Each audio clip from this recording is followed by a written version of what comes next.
Алаудин Шадиев родился в 1920 году в селении Базоркино. Там же закончил семилетку и поступил в Владикавказский техникум. После его окончания продолжил учебу в Ростовском институте народного хозяйства. Начал посещать аэроклуб и заниматься парашютным спортом. Все это помогло ему лучше подготовиться к службе в рядах Красной армии, куда Алаудин был призван за 10 месяцев до начала Великой Отечественной войны. Час начала войны была в летнем лагере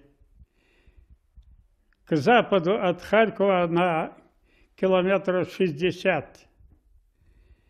Вот там я узнал война. Несмотря на весьма преклонный возраст, Алаудин Шадиев сохранял удивительную ясность мысли и крепкую память, из глубин которой он черпал такие детали и подробности своей большой жизни, придумать которые невозможно. И эти воспоминания вызывали боль и гордость. Боль за перенесенные страдания, гордость за достойное преодоление этих страданий. С гордостью ветеран рассказывал о своих боевых товарищах, которые не щадили собственной жизни ради спасения Родины. Ни дня, ночи не было спокойно.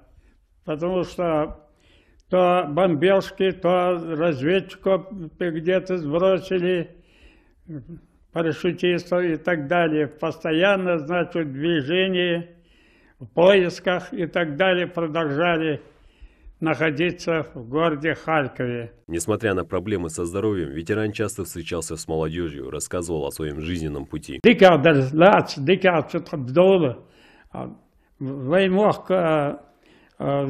мог бы дешо халил бебар ого хоз то мотик егервей дик мотик хугерого дика хугерер дика хугерер так дика халил долгама кайгыз хализ. В 2007 году произошло еще одно яркое событие в его жизни. Он участвовал при вручении городу Малгобек грамоты города воинской славы. Стояли.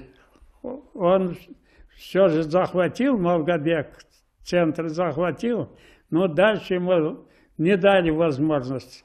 Причем и вскоре, через 3 месяца после захвата, его отсюда выгнали, можно сказать, отмечая вот подвиги малгобекчан в борьбе с этим врагом.